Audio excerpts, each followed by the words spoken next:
meal. You can choose to avoid the very presence of evil. Shun it. Resist the devil. And what does the devil have to do? Flee. So too often our hearts and hands and thoughts are stained with murder, theft, taking a bribe, greed for gain. And the psalmist makes plain that the generation of true worshipers who seek him, those who are the God of Jacob, you are the worshipers who don't have dirty hands.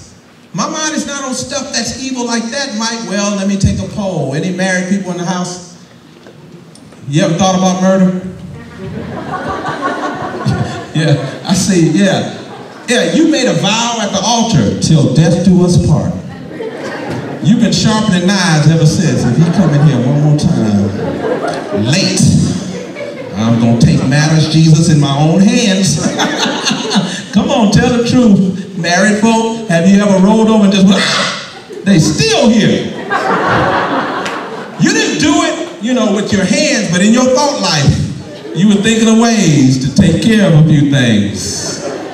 Heathens. The word says, true worshipers' hearts must not long for what is temporal, what is empty, what is false, what is counterfeit. Here it goes. Anyone ever wear a knockoff outfit? Knockoff jewelry? Counterfeit perfume cologne? You may be itching right now. You wear a counterfeit necklace, what does it do? One of the sisters told me just today. Leaves a ring around the rosy. If it's a knockoff jersey, it's supposed to be FUBU and it's who knew. You got it on though. Have you ever just started itching because it was not the right fabric to be on any human creation? You're like, what is this, Velcro? I mean, you don't know what you're wearing. God says, why settle for counterfeit when you can have the genuine article? This word says, you don't have time for what is empty talk. You don't have time for what is faulty religion. You want relationship with God. Think about it. How much of our energy is given to the achievement of temporary things? How much of our time is spent, Facebook, on those things that are not prosperous and beneficial to us, Facebook? How many of us get involved in searching for things that have no true value and that are fleeting in our midst, Facebook? You get involved in a whole lot of things that appear to be okay, but in the end, it's destruction, Facebook. This word, well, you're a hypocrite. You're on Facebook. The reason why I would even approach it is to speak gospel in order that those who are on the central network, whole social encounter, have other things in mind. Here's the thing.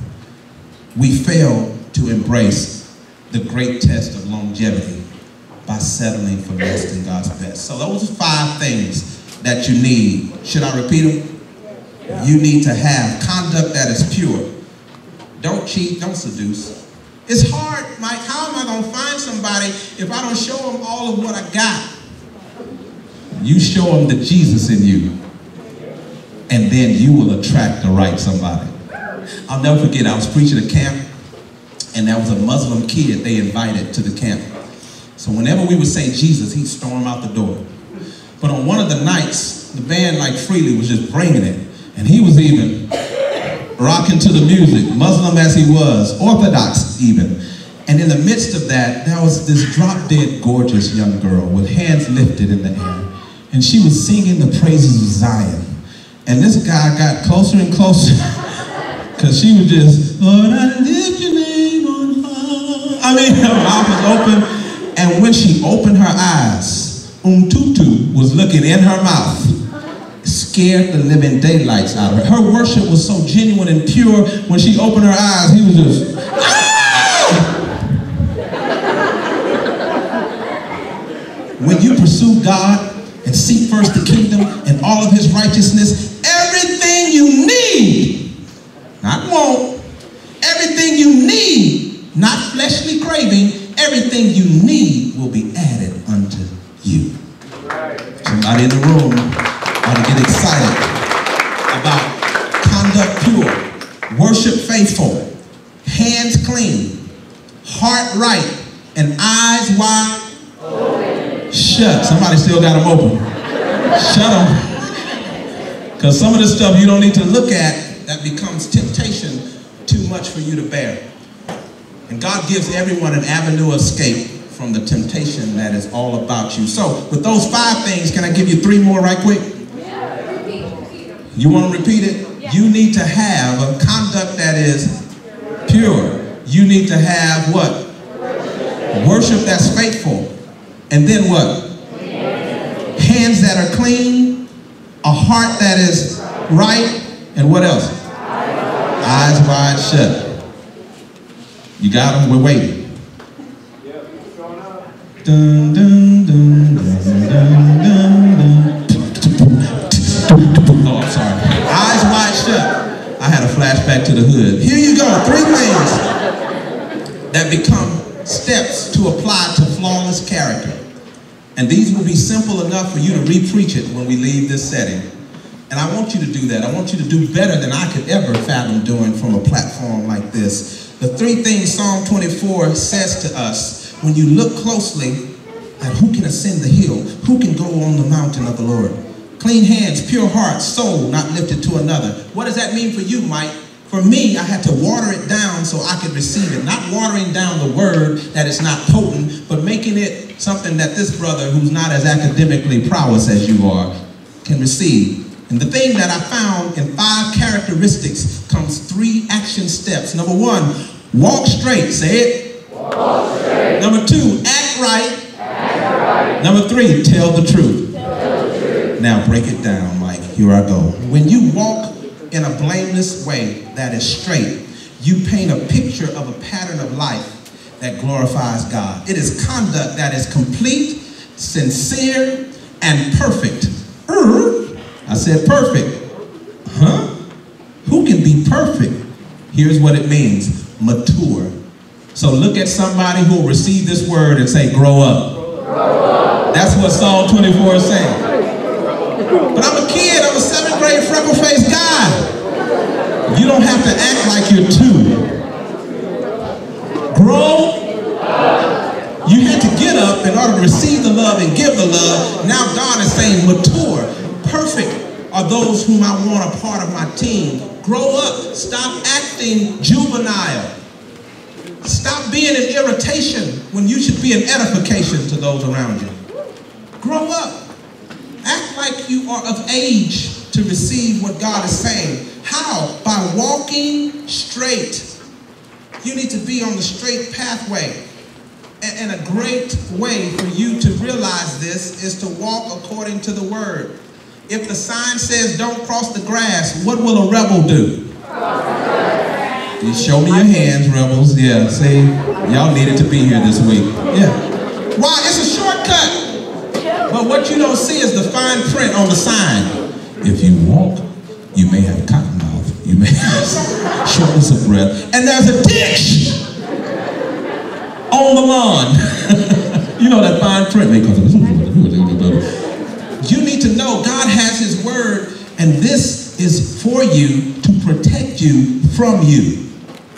The rebel that you are, he says, come now, let me flip the script and let me correct your steps, because I've got a better plan for you that you never would have embarked upon had I not showed up in the nick of time. So walk how? Straight. That's a mature walk. He doesn't want you crooked. He doesn't want you straddling the fence. He does not want you singing soprano fellas in this posture. He wants you to walk according to his will and his way and his word. Number 2, when you act right. Touch your neighbor and say, act right. I'm sorry for making y'all be class participants when you've been really Baptist all your life. But the reason is I want you to grab hold of these things and not just hear them from some guy speaking at you. This is a dialogue. And this is me having iron sharpening iron in this preaching moment. So walk in a way that's straight and then act right. And what that means is your activities ought to be in harmony with God's truth and standard. That means you must be obedient. And obedience is better than sacrifice. You got to be those who at all costs know to be one who reveals the will of God, which is required for full participation in worship in his sanctuary. He's wanting you to act right. And the only way to do it is to know what's in the manual. I cannot fix my VCR because I refuse to read the manual. I'm a man. I own a tool belt and some duct tape. Need no manual. Hand me the thing.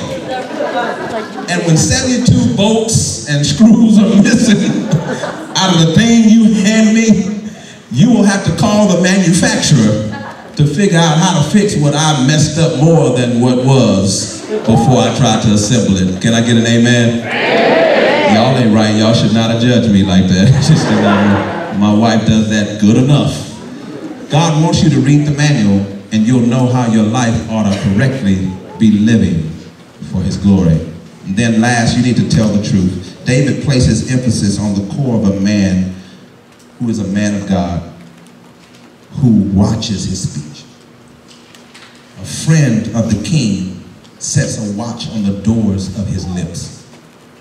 And when you watch, your blamelessness comes to bear, because you will not say anything against another that is falsified information. In fact, when you get ready to share something about somebody at this camp, you need to do several things. You need to ask, is it true? If you're sharing it or if you're hearing it, is it true? Is it necessary to share? And then, is it kind? True, necessary, kind. Isn't that cool? That we would check and balance what's said to us and what's heard by us with those things formulatically. Is it true? Is it necessary? Is it kind? Can I throw a fourth on there? Is it about you and me? That'll cut out a whole lot of excess garbage. Because if it's a third party and they ain't in the room, we ain't discussing it. My wife hates that. I just got to tell you what happened today. Well, is it about you and me? Is it true? Is it necessary? And is it kind? Can you believe that she would do that to me? Yes, she does. Listen, I vowed to my children this year, 2011, Daddy's going to tell the truth. They were shocked. You lie? Reverend?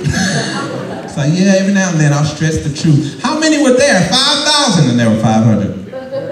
Yeah, we do that, preachers that we are. We like to swell up the whole experience. I said, though, to them, Daddy's telling the truth. And they were really concerned because they didn't think I lied a whole lot. So they got together in a huddle, and then they came back to me and they asked, are we your children? Yes! You look just like me. That ain't what I'm talking about. Then what are you going to say, Father, when Mom comes home with a bag from Macy's and she asked you in trying on the outfit, how do I look in that outfit? And you know what I told them? When I tell the truth, I'm moving in with Cade and Lacey. I got to tell the truth. And if it don't look right on you, help me, Lord. Here's the thing. The reason why I vowed 2011, I'm telling the truth all year long. Y'all ready for this? This is free. The truth is easier to remember. Oh, that missed you. If you tell one lie, how many more do you have to tell? 5,500 others to cover up the one then you forget which one you told to who. When you tell the truth sets you free, and it's easier to remember the truth. So my vow with these lips is to be a truth bearer. And then this passage says, when you get these 5 flawless characteristics strapped on with 3 action steps, then the King of glory can come in. Who? The Lord God strong and mighty. What does that mean? You are to honor this God who wants your life and needs to be a part of your life, and who gives himself for you totally and completely, and desires that you would be a part of all that he is and all that you should ever hope to be. The King of glory says in Psalm 24, honor me, righteous one. You know how we honor people? We really mess it up. The way we honor is to reduce by throwing a party. We honor by having a parade. We'll give you a Nobel Peace Prize.